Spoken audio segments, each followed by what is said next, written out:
Hello, everyone. My name is Hector Del Castillo, Chief Product Officer at Byond, and it is my pleasure to welcome everyone to today's webcast. And the topic for today is the impact of COVID-19 on middle market M&A 2020. And today's discussion will be about identifying trends, opportunities, and challenges of being a middle market company, and then looking at whether you already started a merger or acquisition, or you're in due diligence, or you're now you have to replan to figure out what you need to do when it comes to a merger or acquisition because of current situation. Before we get started, I'd like to do some housekeeping items.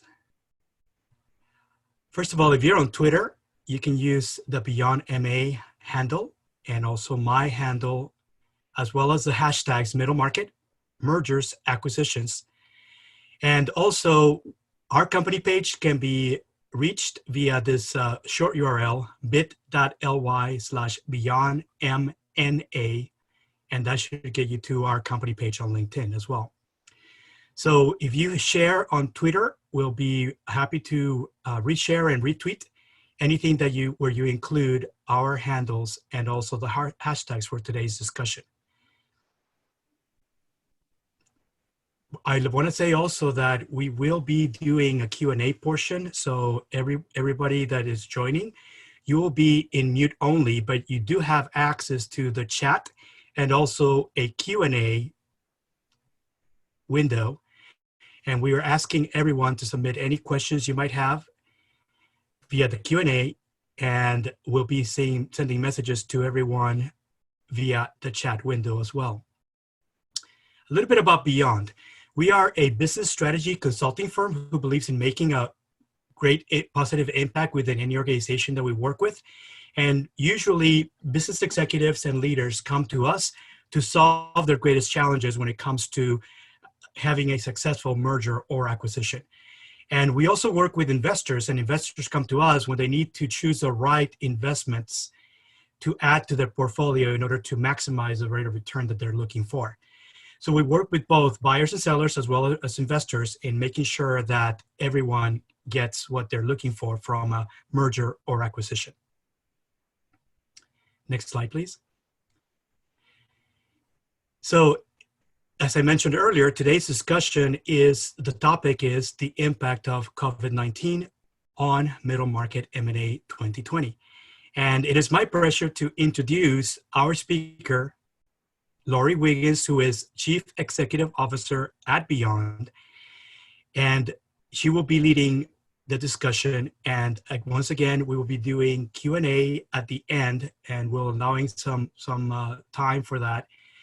Lori will actually go through today's agenda in the topic that we'll be discussing, and then we'll be asking everyone to submit questions using the Q&A portion of your Zoom window.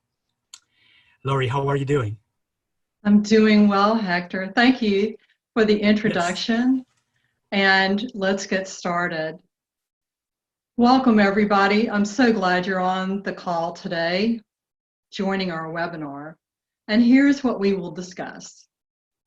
First, we'll look at the COVID-19 effects on the U.S. and world economies, as well as that of the middle market.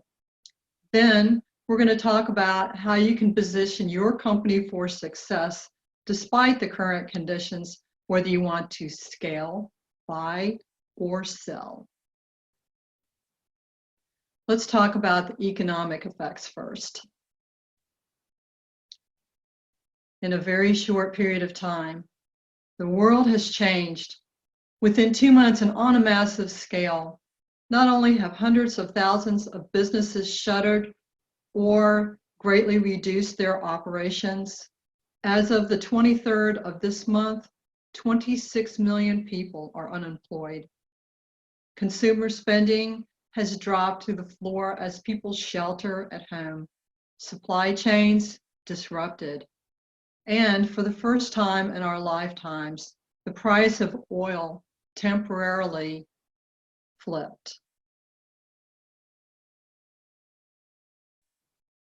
Kinsey looked at market capitalization capitalization across all market sectors, 2020 compared to 2019. This is an eye chart, but this line here is 0. We have seen a capitalization drop across all sectors. However, certain sectors have been affected more than others. For example, commercial aerospace, oil and gas, insurance, banks, and hospitality. And over here on the other end of the spectrum, we see high tech, pharma, and retail, that's online retail, have not been nearly as affected. McKinsey also looked at historical GDP over the last 120 years. So from 1900 to 2020. And you can see here in the 30s, this is the GDP drop due to the Great Depression. Here, World War II. And while we suffered through certain recessions in the intervening years, we are seeing once again a very dramatic drop in GDP here in 2020, first quarter. So McKinsey looked at a number of scenarios, and we're going to look at 2 that are notable. First is scenario A3, and then with a deeper drop, scenario A1. Scenario A3 assumes that we gain control of the pandemic quickly and are able to recover. This blue line here is US GDP versus the world. And with the drop that we've already seen here at -8, if we can get control of the pandemic, then we will see a rapid recovery in this year and move forward. However, indicators are that we may have already moved beyond this point, and that the recovery will look more like the second scenario, where we have experienced the drop, but due to the resurgence of the pandemic, which is predicted later this year, we now see a much longer and more lackluster recovery. So this is a clear indicator of just how closely tied human health and human economic welfare are interconnected. Euler Hermes put together this chart, and I'm showing this because the same sectors that are suffering the most in the US economy are those that are suffering the most globally as well, including transportation, automotive suppliers, and manufacturers. Let's look at the impact on M&A. This chart by Law 360 shows both deal volume and deal dollars from first quarter 2019 to first quarter 2020 for the US. The dark line here is deal volume, number of deals. The blue line is deal dollars. And you can see that going into 2020, we were going to have another very good year. And then the pandemic hit. And from January to March of this year, the number of deals was cut in half.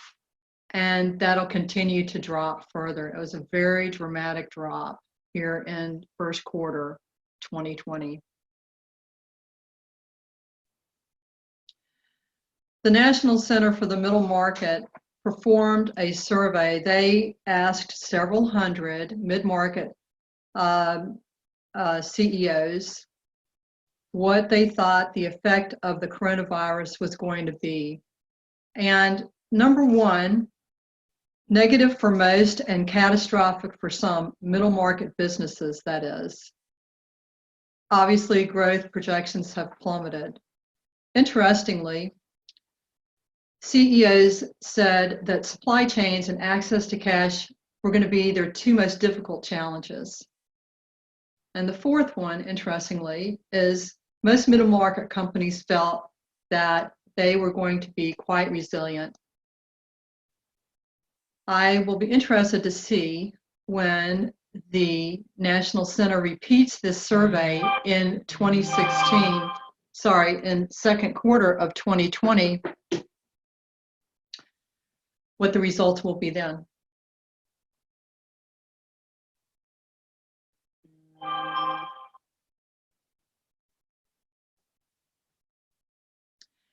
Another outcome of the study was the fact that across the board, growth expectations will decline in this year, that employment will shrink, that 70% of growth initiatives 70% of CEOs said growth initiatives will be on hold and that they will delay capital spending.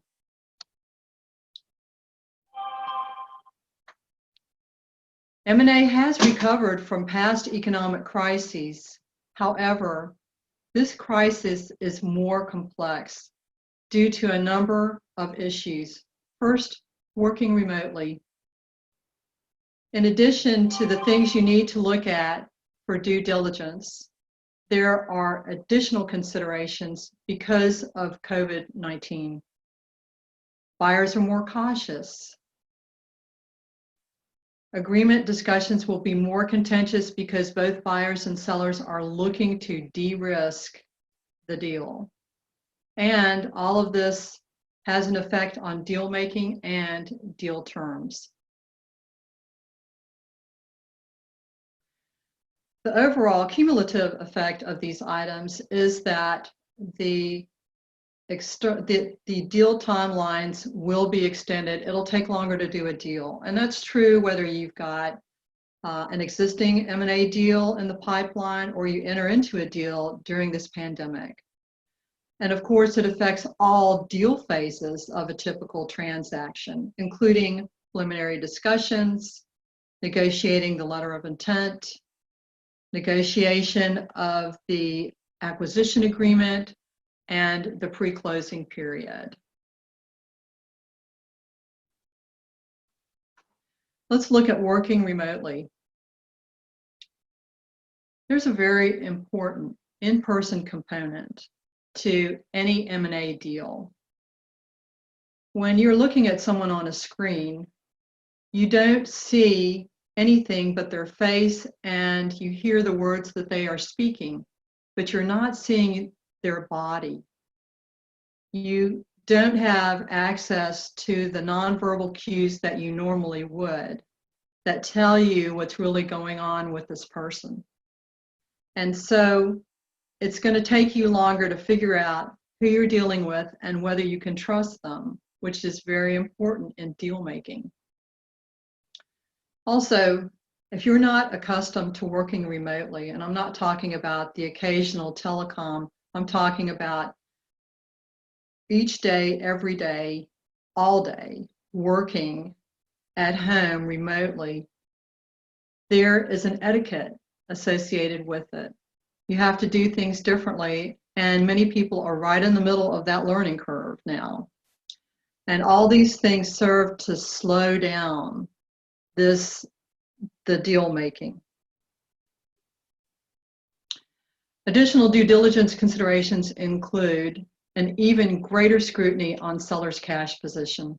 This is because you need to understand the seller's working capital. Are they going to have enough money to stay in business? Are they making any money, or are they bleeding cash during this pandemic?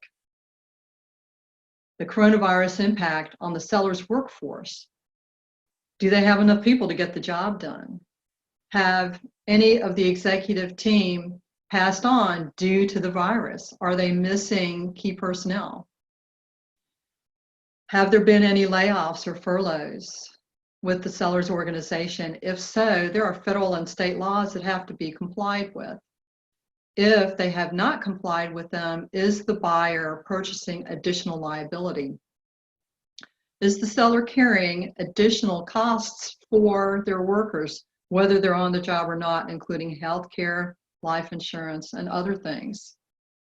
Has the seller defaulted on any key contracts like leases? And what's the financial condition of the seller's customers and suppliers? Because they will affect the seller's business condition. Buyers are more cautious. Not only do they have internal stakeholders that they need to satisfy, like their board of directors, board of advisors, and other executives that have to weigh in on the deal, but seller valuations are uncertain. Even similar transactions that have taken place, even in the last few months, they may not be valid anymore as far as a yardstick. And if buyers and sellers still want to move ahead, since most deals require debt servicing, debt lending, then your lender is going to take a much more stringent look at the deal before they will loan money, not only to protect the bank, but also because their liquidity could be influenced or limited.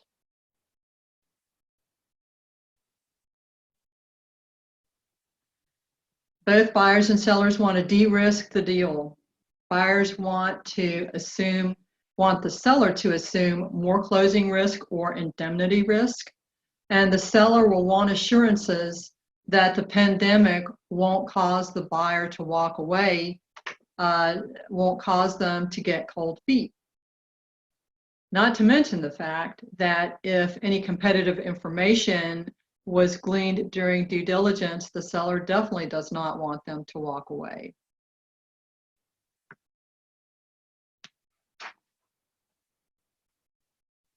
Finally, it's occurred very quickly. It is now a buyer's market. In 2019 and before, sellers were getting excellent multiples for their companies, but even last year you saw a softening of that. However, the pandemic, just like during other economic crises, has quickly flipped the situation so that now buyers have the upper hand. Buyers now can buy their time. They have a bigger choice of deals, and they can choose the best of them. They also see that because there's a slowdown in volume, that they have less competition for deals, which means sellers have less suitors and they have to become much more flexible. Also, as we saw before, that certain sectors are far more affected than others during this pandemic. So sellers in industries that have been more significantly impacted, such as retail, hospitality, travel, co-working spaces, automobile and aircraft production, will see far lower multiples than others such as cloud computing, software, video conferencing, biotech, food delivery, and online shopping that have either been less impacted or have even thrived during the pandemic. However, you're likely to see increases in M&A in the following areas: rescue deals, folks either sell or go out of business, restructurings, distressed sellers.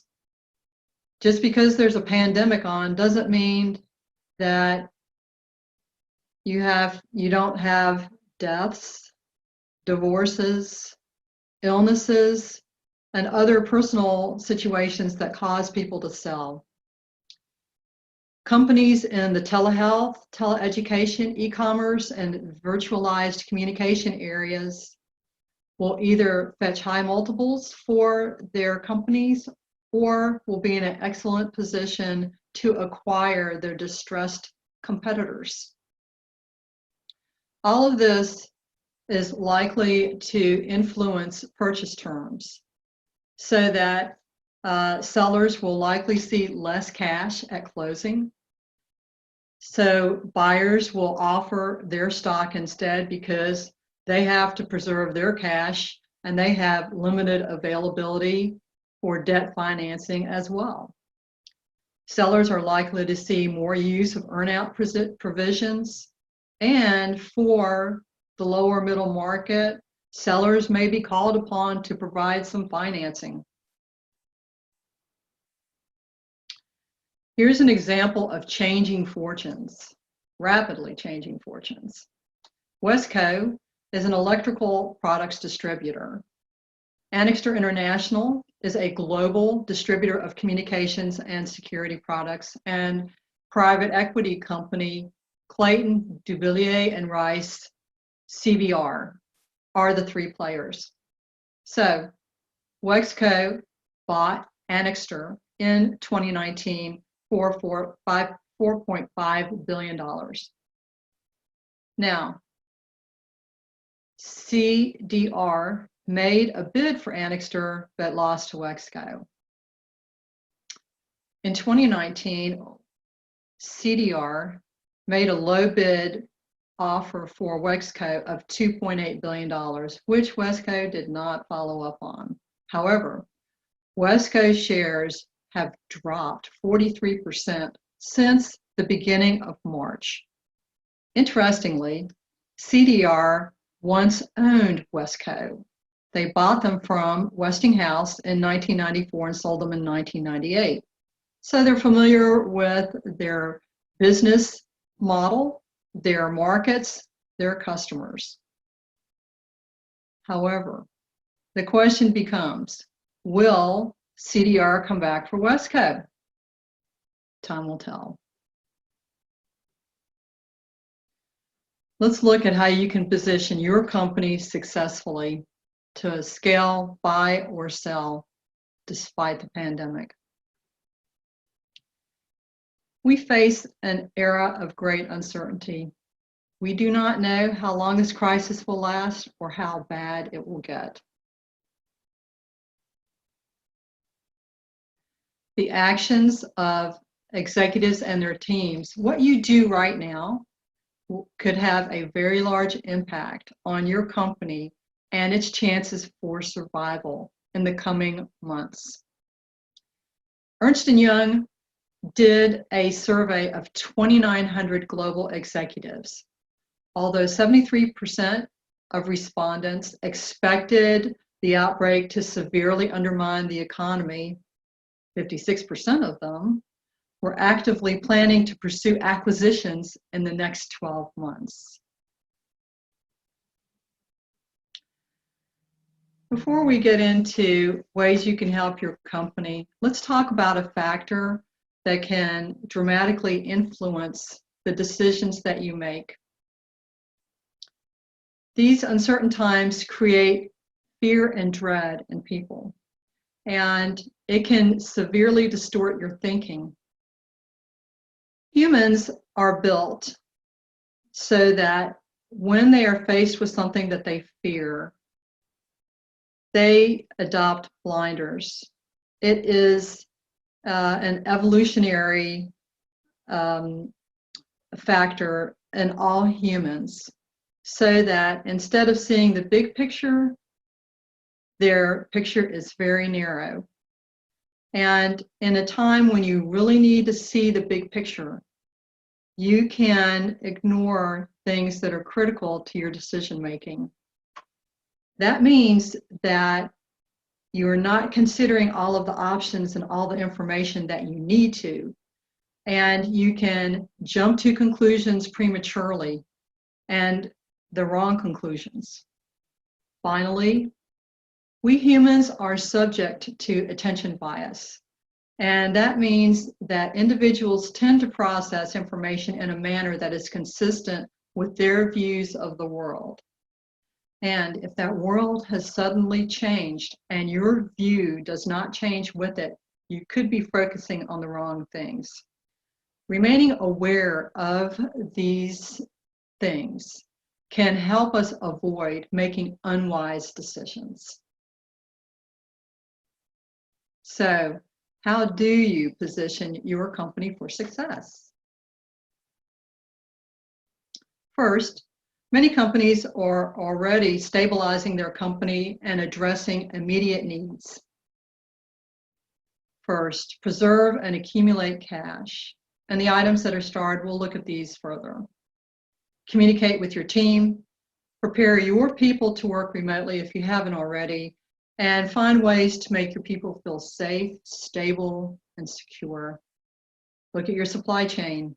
Adapt your business model quickly, and prepare for recovery. Restructure your costs. First, prioritize your expenses. What expenses can you push off? What debt payments can either be forgiven, you can delay payment, get zero interest for a while, minimize your cash outlay every month. Earn before you spend on anything that is not absolutely essential. Take advantage of government programs that are available, some of them with loan forgiveness to help you through. In most businesses, 20% of the customers account for 80% of the revenue. Who are your 20% best customers? Focus on them. Figure out how to increase the value that you provide to them, even in these tumultuous days. Figure out how you keep them as customers, both now and moving forward. Communicate. Communicate with your employees. Tell them the plan moving forward. Solicit their opinions and good ideas. Ask for their feedback. Listen to their ideas of innovations. Let them know that you value their opinion. All hands are on deck now. If you're a collaborative leader, great. This is a ripe area for you. If you're not, consider adopting that style. Your employees can help you keep your company afloat. Talk to your financial resources, your bank or your other debt holders, especially if you are having cash or funding issues. The last thing they want to do is have you default on them. Solicit their help and they'll work with you. For your suppliers, what's their status? How are they doing? How can you work together for your mutual benefit? As far as adapting your business model, the best thing is to show you some great examples. Quarterly is a professional organizing company that sends coaches out to people's homes in order to help them organize their houses. Right now, that's impossible. So they turn to virtual organizing by offering 1-hour video consultations. Suddenly, many companies have contact tracing apps. 2 months ago, there were none. 2 examples swiped on. This enables a way to protect employees in retail establishments by allowing self-serve sign-in of visitors. You can ask them questions about their recent travel, their current state of health, or if they've been around anyone who's been sick. And then Google and Apple have teamed up to provide a contact tracing app. This is an opt-in only application. It is operable on both their platforms. It will be out in May. It will first be available to public health authorities and then to the general public. Another good example of adapting to current situations is Good Fibers. Good Fibers, based in Phoenix, Arizona, makes wet wipes, mostly baby and cosmetic wipes. However, when the pandemic struck, owner Mauricio Minacci, who had extra capacity in his factory for future growth, took that extra capacity and is now converting it so that he can produce disinfecting and antibacterial wipes within the next few weeks. So this is going on right now. In Oregon, the Oregon Health and Science University, OHSU, along with many other institutions, was having a very difficult time getting their hands on PPE, personal protective equipment, for their health professionals. Nike, who has a factory in Oregon, stepped up, and they have converted some of their assembly lines so that instead of making tennis shoes, they're making face shields. As a matter of fact, one of the elements of that face shield is thermoplastic polyurethane, TPU, which was being used in Nike air soles and is now part of this face shield. Last but not least, we now have over 90 companies that are producing COVID-19 test kits, 90 of them. Whereas 2 months ago, there were 0. Only a few, like LabCorp, have actually gotten their tests approved by the FDA. Many of the others that have undergone testing, it's been revealed that their results are, shall we say, unreliable. But the fact that all this has happened in the next 2 months is remarkable. The recovery can create opportunities for certain businesses if you have the financial strength and vision to take advantage of it. Bain & Company analyzed the performance of nearly 3,900 companies worldwide during the last recession. And that study showed that those companies that did better during the recovery and then had truly exemplary performance moving forward, they had already positioned themselves to take advantage of their recovery conditions. In contrast, their competitors were focused on survival. They were waiting for the cycle to clear. They just had their heads down and hoped things would get better soon. Not a recipe for success.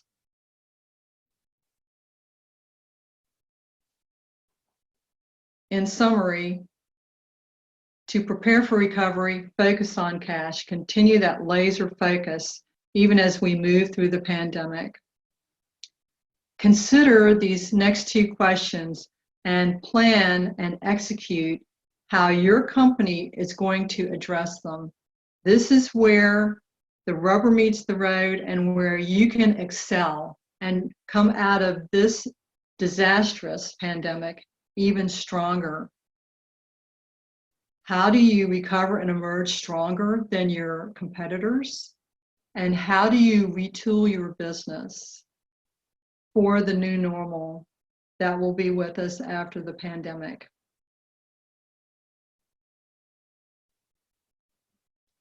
Finally, using M&A to hasten business transformation. There's a number of ways. First of all, I would remind you that underlying demand is still strong.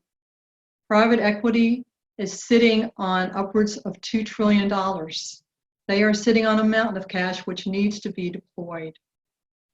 Also, strategic investors, they still have to worry about competition. That hasn't stopped because of a pandemic. They have to still keep the customers they have and gain more through developing new products and services. So once the pandemic starts to subside, M&A will come back in a very strong way. Those that are well positioned can acquire at discounted prices. Also, talent's easier to acquire because certain companies that have merged or gone out of business, there will be people walking around looking for jobs that you normally wouldn't have access to. You're going to have less competition because some of your competition didn't survive the pandemic. Also, as we move through this time, if you find that certain parts of your business no longer fit your updated business model, consider divesting them. Here's key takeaways. Prepare for a lengthy recovery. We just don't know right now, so plan for worst case. Conserve and increase your cash. Strategize to thrive. It does not serve you to be timid. Go boldly. Adapt rapidly. And take care of your most valuable asset, your people.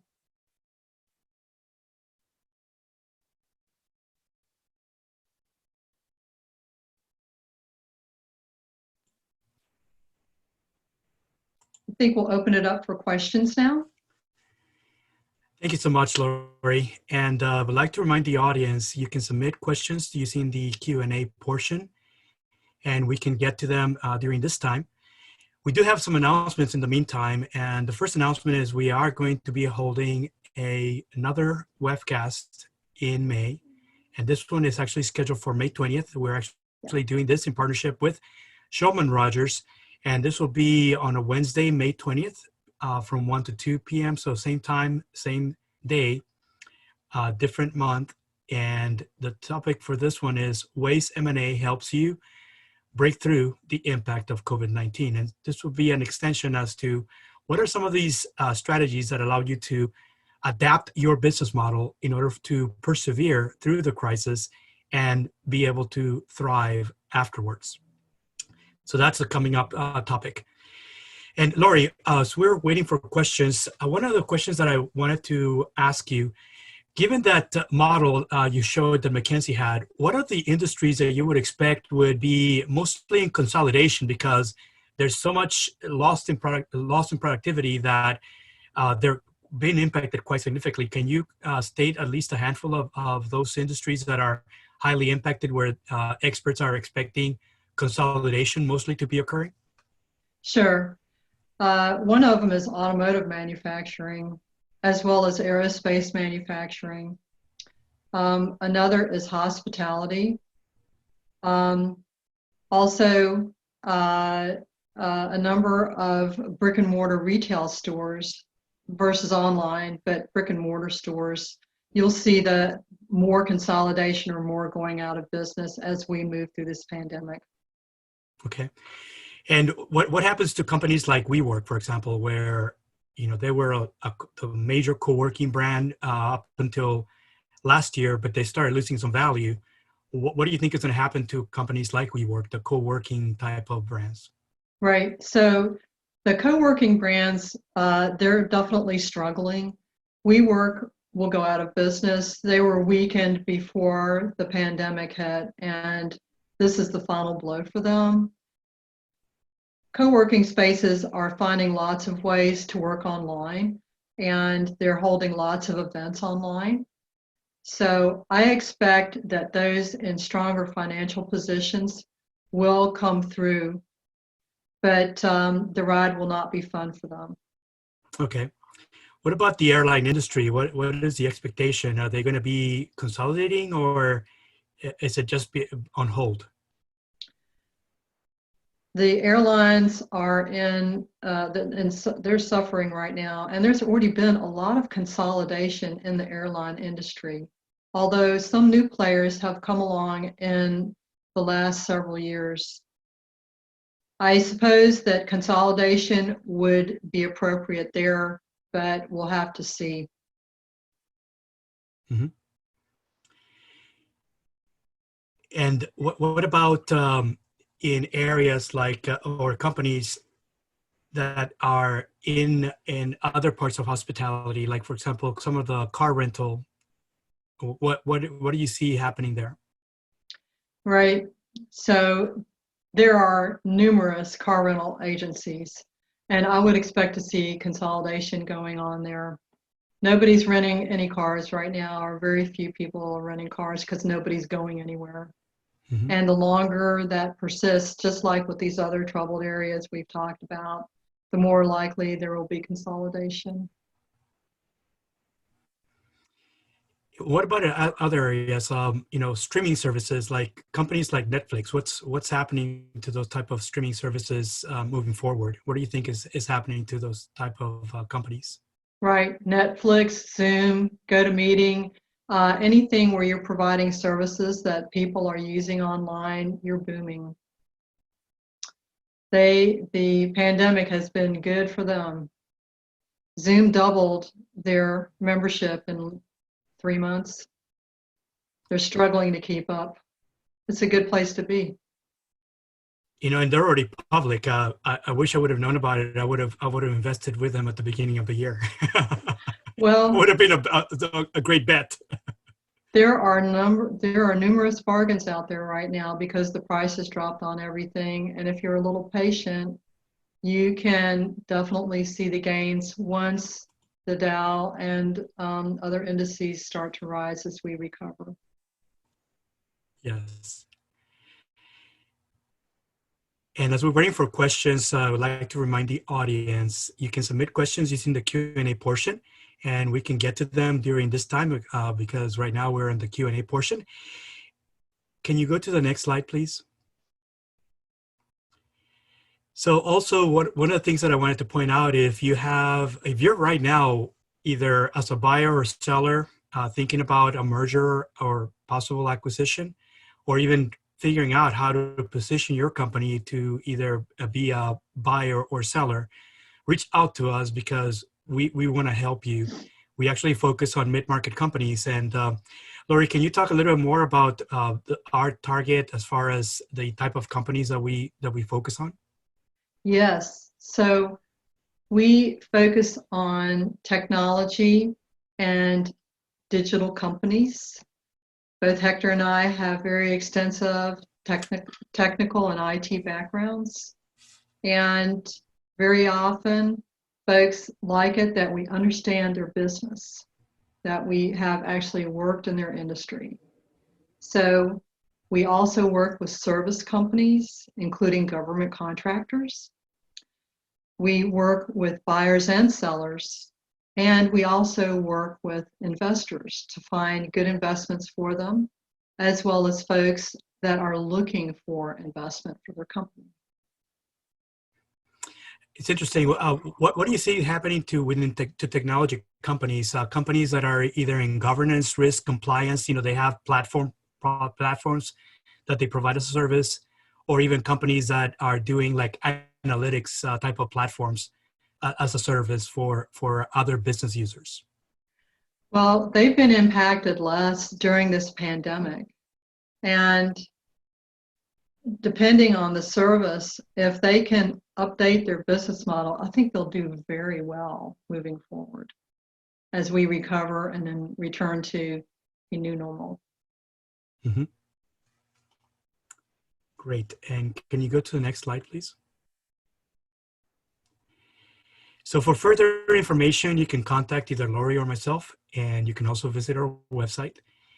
And also wanted to remind you, if there's any more questions, I don't see any more questions at this time, Lori. So I'm a great believer in giving back time. So let me know if you want to wrap up or if you have any final comments. I think we're done. And what I would say to everyone is thank you for attending our webinar. We appreciate your taking the time. If you have feedback on this or any of our other presentations, please contact us. And also, if you're thinking about M&A, we'd be happy to talk to you. Please stay well, stay sane, and have a great day. Thank you so much. Have a great day.